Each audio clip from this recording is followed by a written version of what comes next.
என் தம்பி வந்து பாத்தீங்கன்னா புதுசா வெஹிக்கிள் ஒண்ணு வாங்கியிருக்காங்க. அதனால எங்க எல்லாருக்கும் வந்து பாத்தீங்கன்னா பிரியாணி ட்ரீட் வைக்கிறாராம். சரி வீட்டுக்கு போறதா போறவன் அப்பா அம்மாவுக்கு செலவு பணத்தை கொடுத்தலாம் அப்படின்னு சொல்லிட்டு பாப்பாட்ட பணத்தை கொடுத்து கூட்டு வந்தாங்க. எங்க அப்பா எங்க எல்லாருமே நிக்க வச்சு எப்பவுமே சுத்தி போடுறது வழக்கங்க. அதான் டிஸ்ட்ரிக்ட் கழிப்பாங்க பாத்தீங்களா, அதுதான் சுத்தி போட்ட எல்லாரும் அதே இடத்துல நிக்க கூடாதாமே.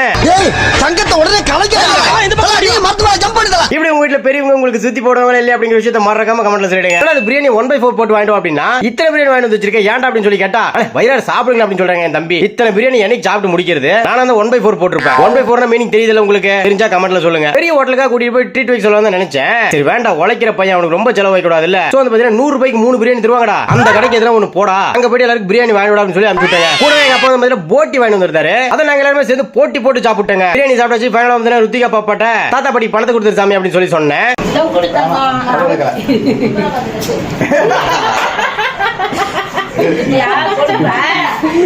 அந்த பாட்டை போட்ட வேண்டியதான்.